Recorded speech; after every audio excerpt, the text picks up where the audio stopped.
Right, here's our lead story. Sentencing for Ntuthuko Shoba is expected to be handed down tomorrow. That's on Friday.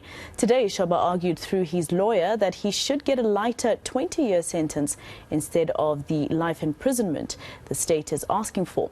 Shoba has been convicted for masterminding the murder of Tshegofatso Pule, his girlfriend, who was 8 months pregnant at the time.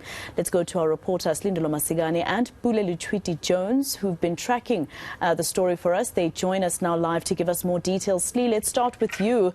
Of course, some very important evidence was also given. We saw at some point that there was someone who took the stand. Was that for the aggravation or mitigation of sentence? Was it probably for a victim impact report?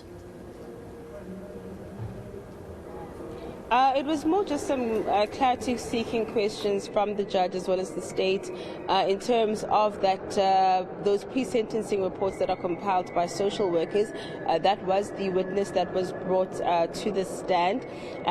Just the state clarifying exactly when she had compiled it and some of the information inside. But really, some of the key takeaways from today's sitting were the arguments made in terms of mitigation and aggravation of sentencing. We know that, of course, that the defense is asking the court to give Shoba the same sentence that it gave to convicted killer Masikane Malepane, who was the one hired to carry out the hit on Tshegofatso Pule.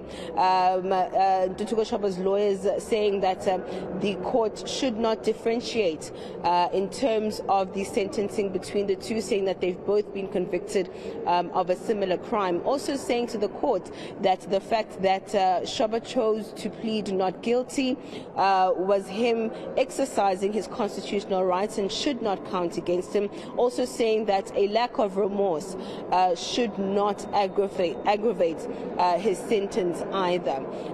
From the state's side, we then heard, of course, arguments in terms of aggravating his sentence and requesting that the court mete out the prescribed minimum for murder, which is life imprisonment.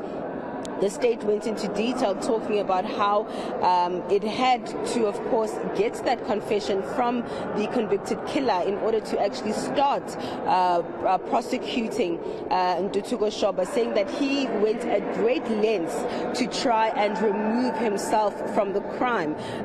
One of those instances is the fact that Shoba was using a completely different number, an unrecorded number, to communicate with Malepane, while he used his recorded number to communicate with Tshego. The state highlighting that Shoba had planned this murder over a long period of time, that there was more than one attempt on Tshegofatso Pule's life.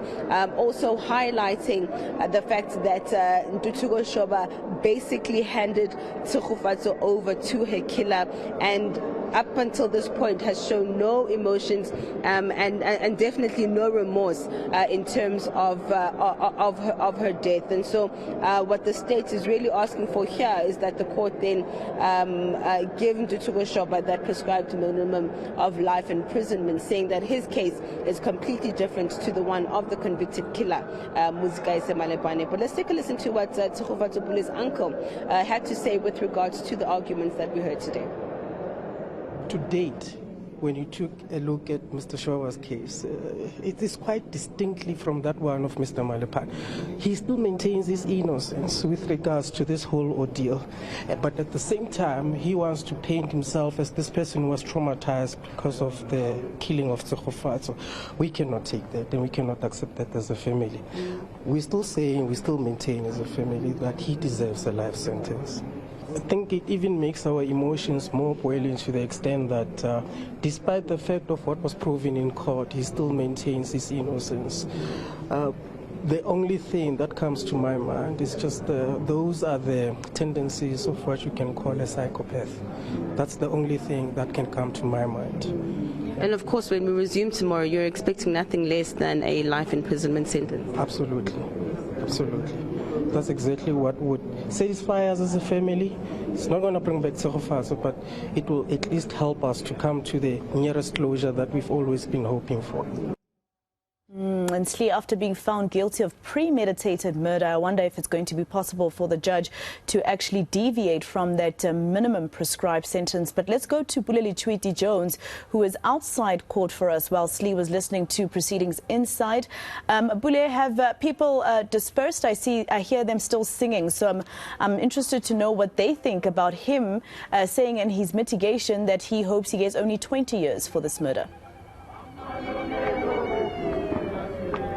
Well, yeah, the people haven't dispersed. In fact, we've got the opportunity to hear some of the mixed reactions that we got from here today, standing outside court while our colleague Slindelo Masikane was inside, following the court proceedings. But basically what we're getting here is that some are calling for harsher penalties for perpetrators involved in gender-based violent cases against women and children. And also, what we picked up as well is that some of the organizations have called for nothing but life imprisonment for Ntuthuko Shoba. I spoke to the auntie of Tshegofatso Pule in the morning. I got the opportunity to speak to her as well just after we understood that the sentencing would proceed tomorrow afternoon. Quite disappointed about the move, Masikane must tell you, but she's also confident that hopefully this time around, the court will go into the right direction in terms of delivering justice. Outside, we witnessed and continue to follow some of the organizations as well who are in solidarity with the family of late Tshegofatso Pule, still also with the clarion call to say there needs to be justice and there needs to be much more better implementation strategies which will look into different courts having to look into separate matters related to gender-based violence, which they believe could fast-track the wheels of justice as well. Right, Slee, let's come back to you just very quickly in terms of, what the family said, or if the state did read any statements from the family during the aggravation part of the argument, if they read anything from the family to say how they've been impacted after this crime.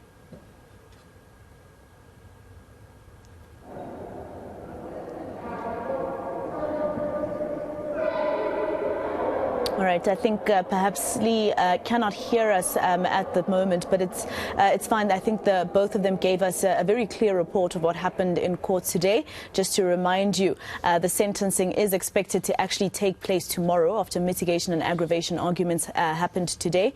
And of course, do stay with eNCA. We'll give you an update as that those court proceedings resume tomorrow.